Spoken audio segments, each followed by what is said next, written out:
दोस्तों मेरे पास Suzuki SS 125 CC new model गाड़ी है। ये गाड़ी में कैसे एक साउंड आता था, कभी कभी आता था कभी कभी नहीं आता था, खच खच करके एक साउंड आता है। तो ऐसे साउंड जब आता है, सबसे पहले जो चैन एडजस्टर होता है वो चेंज करके देख लेना चाहिए, नहीं सेटिंग करके हल्का से देख लेना चाहिए। अगर हल्का आप सेटिंग किए, स्क्रू ड्राइवर पकड़ के रखना चाहिए। अगर सेटिंग किए उसी तरीके थोड़ा स्क्रू ड्राइवर पकड़ कर रखे, अगर आवाज़ नहीं आ रहा समझ जाना चाहिए कि टाइमिंग चैन का जो एडजस्टर होता है वो ख़राब है, तो आपको नया डाल देना चाहिए, नया यूज करना चाहिए। अब ये गाड़ी बना के मुझे 15 दिन के ऊपर हो चुका हुआ है। अब ये गाड़ी के अंदर ज़रा से भी साउंड नहीं आ रहा है, क्योंकि इसका जो टाइमिंग चैन का एडजस्टर था एक ख़राब था। फर्स्ट नंबर है। सेकंड नंबर, जो नया जिससे आप नया चीज़ डाल दिए, जैसे टाइमिंग एडजस्टर या कोई भी चीज़ नया, कभी कभी नया चीज़ भी ख़राब रहता है। बाई चांस बहुत कम रहता है कि 99% नहीं रहता, खाली 1% रहता है कि कभी कभी नया चीज़ ख़राब होता है। नेक्स्ट वीडियो आने वाली है, भी वीडियो में बताया हूँ आवाज़ जो साउंड होता है किसका साउंड आ रहा है। हमारे पास सुजुकी SS 125 सीसी आया हुआ है। गाड़ी में कैसे एक साउंड आ रहा था खच खच करके, इसको बोलते हैं, जिसे चैन के जिससे आवाज़ आता है, इसको कभी कोई भी बोलता है इंजन का आवाज़। तो पहले अगर ऐसे साउंड आपके गाड़ी में आ रहा है तो सबसे पहले आपको क्या चीज़ चेक करना है, ये वीडियो के अंदर आपको बताने जा रहा हूँ। पहले आपको स्टार्ट करके सुनाता हूँ मैं।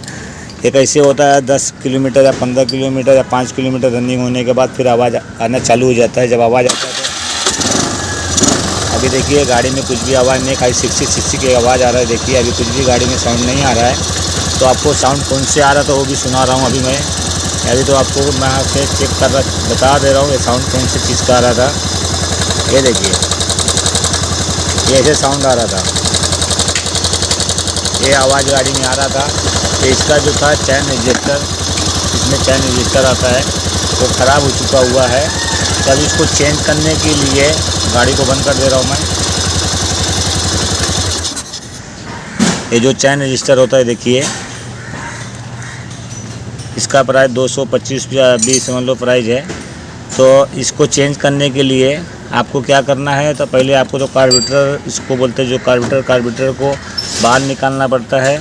तो उसके बाद में एक कवर जो होता है ब्लैक कलर वाला, एक कवर, इसको ओपन करना पड़ता है, तब आप इसको चैन रजिस्टर को चेंज कर सकते हो। पहले आपको क्या क्या चीज़ ओपन करना है, देखिए यहाँ 8 नंबर का एक बोल्ट है। ये 8 नंबर का मैंने बोल्ट ओपन किया हूँ। बोल्ट इसका है, छोटा लगा हुआ है, इसको मैंने समझ लो बाहर निकाल दे रहा हूँ मैं इसको, तो ईजी से काम हो जाता है। अब बचा ये कार्बोरेटर का जो 10 नंबर का इसमें नट लगा हुआ है, ये भी निकाल दिया हूँ मैं। अब इसमें एक समझ लो एयर पाइप लगा था, तो एयर पाइप भी निकाल दिया हूँ। अब एक कार्बोरेटर का पेट्रोल पाइप है, ये भी बाहर निकाल लेना चाहिए। ये पाइप निकल चुका हुआ है। अब कार्बोरेटर को ये देखिए बाहर आ चुका हुआ है, इसको यहाँ रख दे रहा हूँ बाहर। अब इसके अंदर कुछ भी समझ लो ऐसे नहीं करना चाहिए, नहीं तो इसमें कुछ भी अगर गया तो बाद में पूरा गाड़ी का आपको इंजन खोलना पड़ेगा। तो इसके लिए क्या करना पड़ता है, थोड़ा सा जो कपड़ा होता है, कुछ भी थोड़ा कपड़ा लेके इसके अंदर से मुंह को पैक करना है, बंद करना है। अगर आप बंद नहीं किया, अगर बाई चांस कुछ भी इसके अंदर चले गया, कुछ जाने के बाद फिर मालूम पड़ता है हेड के अंदर चले गया, तो उसके लिए समझ लो आपको इंजन को बाहर निकाल के हेड ब्लॉक को बाहर निकालना पड़ता है। तो इसलिए इसके अंदर कुछ भी समझ लो एक कपड़ा, ये देखिए मैं डाल चुका हूँ। अब इसको बचा हुआ स्क्रू, यह एक स्क्रू इधर आपको दिख रहा होगा, 2 स्क्रू और एक स्क्रू यहाँ लगा रहता है, 3 स्क्रू रहता है।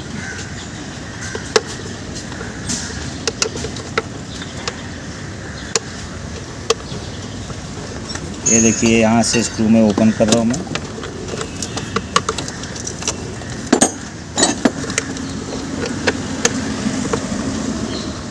ये स्क्रू ओपन हो चुका हुआ है।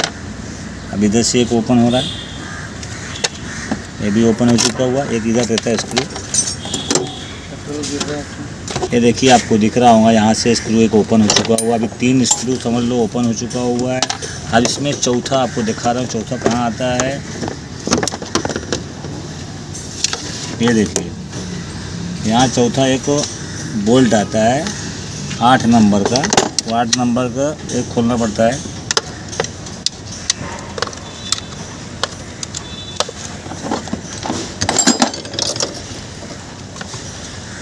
अब ये देखिए सब पूरा खुल चुका हुआ। खुलने के बाद इसको कवर को बाहर निकाल लो। बाहर निकालने के बाद आपको दिख रहा होगा यहाँ 1 2 बोल्ट आता है।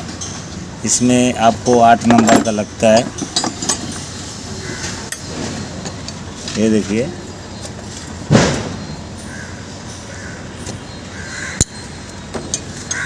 इसको बोला जाता है चैन एडजस्टर। ये चैन को क्या करता है, ऑटोमेटिक एडजस्ट करता रहता है।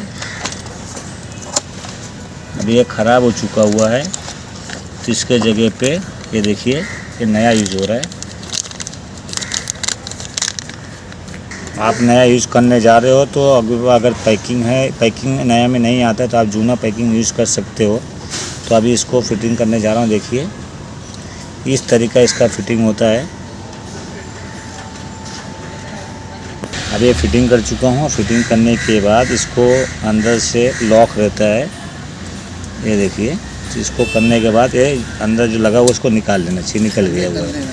तो इसमें क्या होता है, जो चैन को ऑटोमेटिक किया हुआ रहता है। तो जैसे चोक सिस्टम है। चोक सिस्टम मतलब कैसे, इसको घुमाएंगे तो साउंड आता है। तो इसको अपने आप जो ऑटोमेटिक जो चैन होता है टाइट करने का, ये अपने आप एडजस्ट करता है। अब इसके ऊपर एक रबड़ आता है। इसके साथ में रबड़ आया हुआ नया, ये देखिए यहाँ इसको कर देना चाहिए। ये देखिए यहाँ इसको में लगा हुआ रहना चाहिए। अगर नहीं लगा रहेगा तो क्या होता है, कभी अभी इसको में से टूटा हुआ है। देखिए इसमें धूल मट्टी नहीं जाना चाहिए, पानी नहीं जाना चाहिए, इसलिए कंपनी ने इसको ऐसे फिटिंग दिया हुआ है रबड़ का।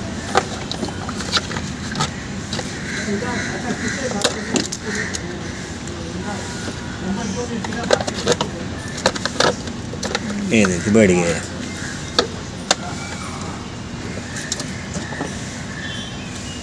अब फिटिंग करने के बाद